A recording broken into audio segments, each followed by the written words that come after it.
Bismillahirrahmanirrahim. Assalamualaikum warahmatullahi wabarakatuh. Selamat pagi dan salam sejahtera untuk kita semua. Kita ketemu lagi teman-teman pada bagian kedua dari pertemuan kita, yaitu tentang analisis sumber dan penggunaan dana. Pada pertemuan sebelumnya, kita telah membahas mengenai pengertian dan jenis analisis sumber penggunaan dana. Bagaimana untuk pertemuan kali ini? Kita akan banyak membahas tentang contoh soal, kemudian kita juga akan membahas mengenai metode penyusunan laporan arus kas dan laporan perubahan modal kerja. Nah, sebelum kita masuk, saya ulangi sedikit lagi teman-teman mengenai apa itu analisis sumber dan penggunaan dana. Yaitu merupakan analisa yang dilakukan dengan menyusun laporan perubahan posisi kas atau laporan yang menunjukkan perubahan kas selama 2 periode dan memberikan alasan mengenai perubahan kas tersebut dengan menunjukkan sumber dan penggunaan dana. Jadi kata kunci di sini adalah perubahan posisi, kemudian selama 2 periode, dan memberikan alasan kenapa perubahan kas tersebut terjadi. Oke. Metode penyusunan laporan arus kas. Penyajian informasi arus kas akibat aktivitas operasi didasarkan pada arus kas masuk dan arus kas keluar. Kas masuk berasal dari penjualan barang kepada pelanggan. Kas keluar digunakan untuk membeli barang dari pemasok. Kemudian membayar berbagai macam biaya operasi. Jadi ini adalah poin-poin yang menyebabkan aktivitas operasi. Uang masuknya berasal dari mana, kemudian uang keluar juga berasal dari mana. Jadi di sini kawan-kawan perlu bermain-main dengan logika. Jangan sampai tertukar-tukar posisinya. Uang masuk dikira uang keluar. Kas untuk aktivitas operasi dibilang ke aktivitas pendanaan. Jadi harus memang dilihat-lihat. Harus banyak berlogika di sini. Nah, sumber informasi penyusunan laporan arus kas. Yang pertama adalah neraca periode berjalan. Yang kedua adalah neraca periode sebelumnya. Yang ketiga, laporan laba rugi periode berjalan. Yang keempat, informasi tambahan yang relevan, misal yang terdapat pada catatan atas laporan keuangan periode tahun berjalan. Jadi ini adalah sumber-sumber informasi. Jadi sebelum kita memulai analisa, tentu kita punya bahan untuk menganalisa. Nah, dari mana bahannya? Ini dia.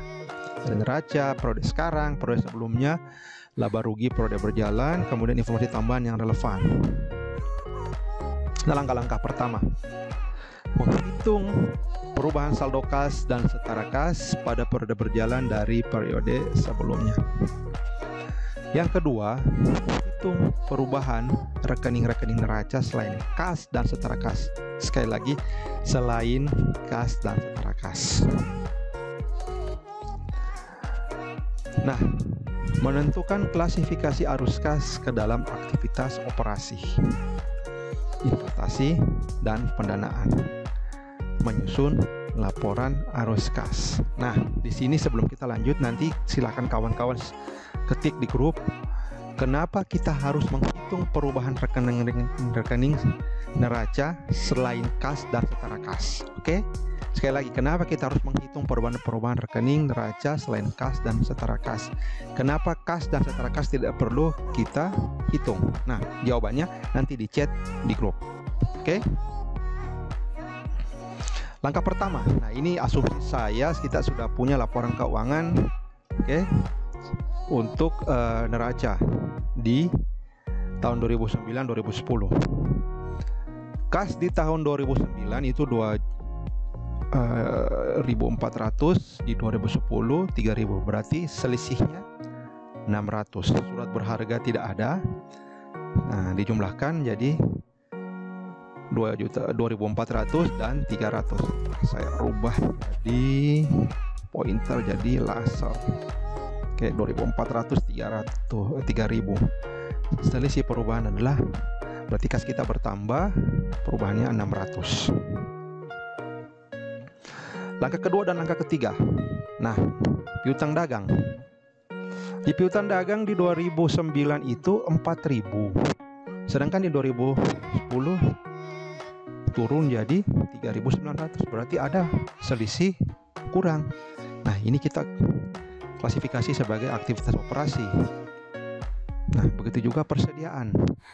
Dia bertambah dari 2009 ke 2010. Nah, dimasukkan sebagai aktivitas operasi.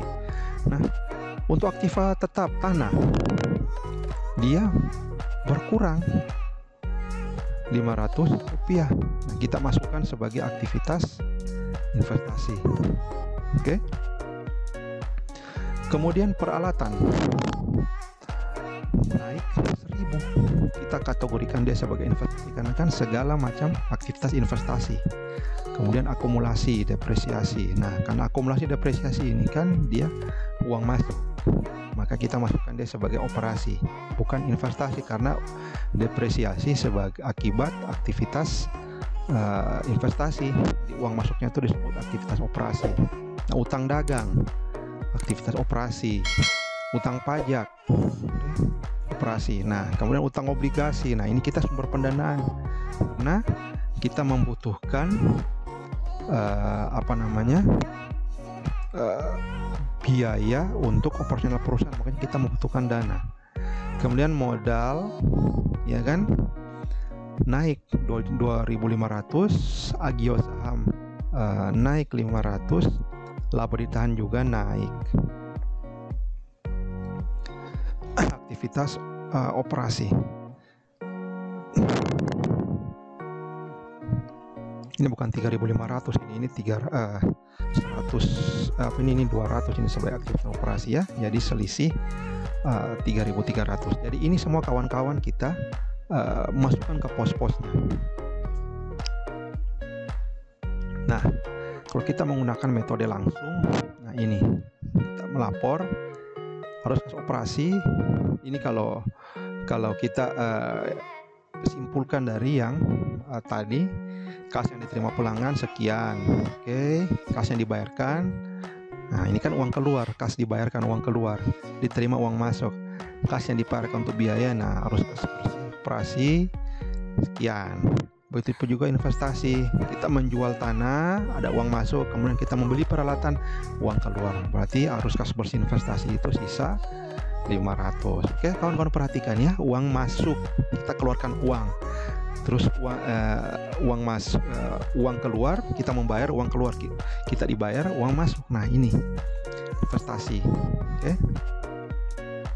Kemudian, arus kas pendanaan, kita perlu utang obligasi, ya kan? Kita mengeluarkan uang lagi, kan? Kemudian kita menerbitkan saham baru, ada uang masuk karena orang beli saham. Kemudian kita bagi lagi dividen, berarti kita keluarkan lagi uang untuk pemilik atau pemegang saham. Makanya arus kas pendanaan itu seperti begini. Nah, kenaikan penurunan kas jadinya seperti ini. Saldo kas 2009 tuh sekian, kas 2010 sekian. Non kas item penerbitan utang obligasi untuk memperoleh tanah itu 10.000. Nah, itu adalah cara-caranya.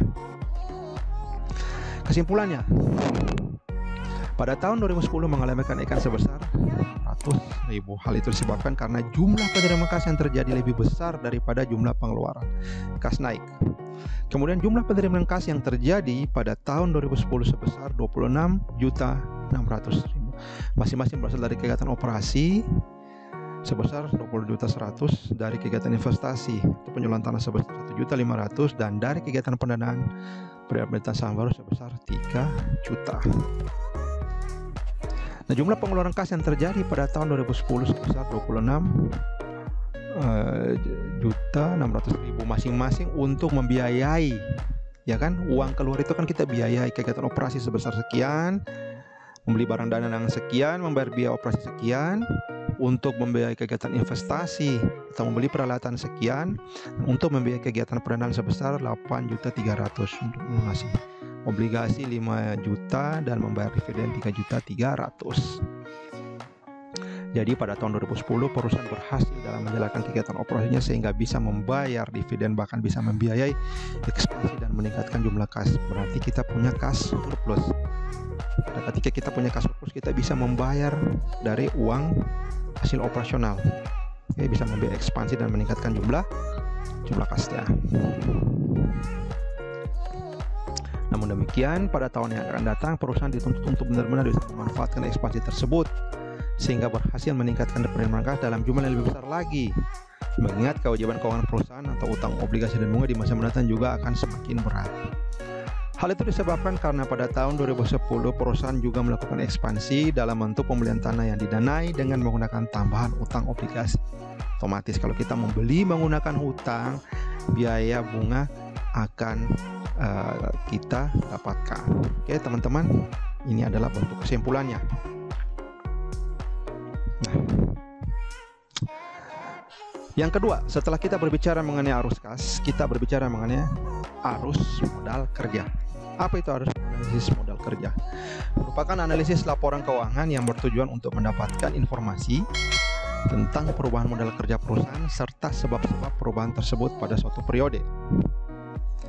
Informasi ini sangat penting untuk menilai kemampuan perusahaan dalam mengelola dana atau modal kerja untuk membiayai operasi perusahaan. Modal kerja yang dimaksud adalah modal kerja bersih, yaitu selisih lebih aktif lancar di atas utang lancar. Ya kan? Kalau modal kerja bersih, selisih lebih aktif lancar di atas utang lancar. Oleh karena itu, yang menjadi sumber dan penggunaan modal kerja adalah akun-akun di luar aktif lancar dan utang lancar. Nah, ini adalah tugas kedua. Silahkan di-share di grup. Kenapa sampai, atau berikan alasan mengapa dalam menganalisis perubahan modal kerja perusahaan itu, yang kita analisa adalah akun-akun di luar aktiva lancar dan utang lancar. Oke, sekali lagi, kenapa sampai dalam analisis modal kerja kita menganalisa akun-akun di luar aktiva lancar dan utang lancar? Nah, silakan jawabannya diketik di grup. Oke, kita akan diskusi. Sumber modal kerja, yang pertama hasil operasi perusahaan. Yang kedua, keuntungan penjualan dari surat-surat berharga atau investasi jangka pendek. Yang ketiga, penjualan aktiva tidak lancar. Yang keempat, penjualan saham atau obligasi. Yang kelima, penerimaan pinjaman jangka panjang. Sedangkan kalau kita berbicara penggunaan modal kerja, pembayaran biaya operasi perusahaan. Yang kedua, kerugian atas penjualan surat-surat berharga. Pembelian aktiva tidak lancar, pembelian kembali saham atau obligasi, serta pembayaran pinjaman jangka panjang. Oke, kalau ini adalah sumber dan penggunaan modal kerja. Oke, kita lanjut. Bagaimana prosedur untuk menganalisa sumber dan penggunaan modal kerja? Yang pertama, kita harus menentukan besarnya perubahan modal kerja. Yang kedua, kita identifikasi dan menentukan besarnya sumber modal kerja.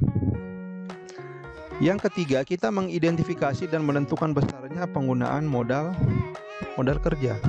Yang keempat, kita membuat laporan tentang sumber dan penggunaan modal kerja. Nah, ini merupakan langkah-langkah dalam kita menganalisa sumber dan penggunaan modal kerja. Kita identifikasi dulu besarnya perubahan, kemudian besarnya sumber modal kerja.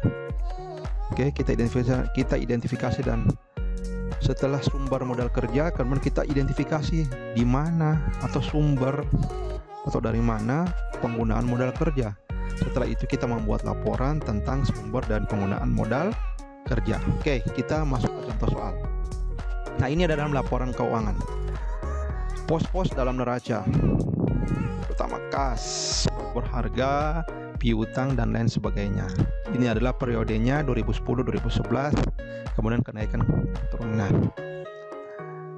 Kas kalau naik, kita turun. Ini kan dia naik, tulisnya dinaik. Surat berharga, dia turun sekian sampai di bawah ya. Piutang, dia turun. Persediaan, dia naik. Total aset lancar, dia turun. Bagaimana dengan aset tetapnya? Dia naik. Oke, mesin dan lain sebagainya. Oke, aset tetap sekian, total asetnya sekian. Oke, ini kita akan identifikasi. Kita telah identifikasi dia naik turunnya dan dari mana. Nah, kemudian utang lancar, dia turun. Utang dagang naik, utang wesel turun. Kemudian utang lancar dia turun. Utang hipotek naik, turun. Utang jangka panjang dia naik. Kemudian ekuitas dia naik, kemudian laba ditahan naik, total ekuitas naik. Nah, ini adalah ringkasan dari laporan modal kerja. Selama periode 2010 dan 2011 kas itu dia naik, surat berharga dia turun, piutang dia turun, persediaan dia naik, utang bank dia naik, utang dagang turun, utang wesel naik. Nah, kenaikannya itu berjumlah sekian, makanya dia balance. Jangan sampai di sini tidak balance, berarti ada pasti salah posisi. Jadi ini adalah ringkasan dari laporan modal kerja, teman-teman. Jadi ketika kita melihat ringkasan laporan modal kerja ini, berarti kas itu dia naik. Oke. Dia mampu menaikkan kasnya. Namun ternyata piutang kita turun. Oke, piutang kita turun, namun otomatis ketika piutang turun ini dia naiknya nanti ke kas. Nah, persediaan juga naik. Kalau persediaan naik berarti ada penggunaan, berarti ada sumber. Sorry, bukan penggunaan, ada sumber. Utang bank juga naik, berarti ada sumber. Kemudian utang dagang turun, berarti ada sumber. Utang wesel naik, berarti ada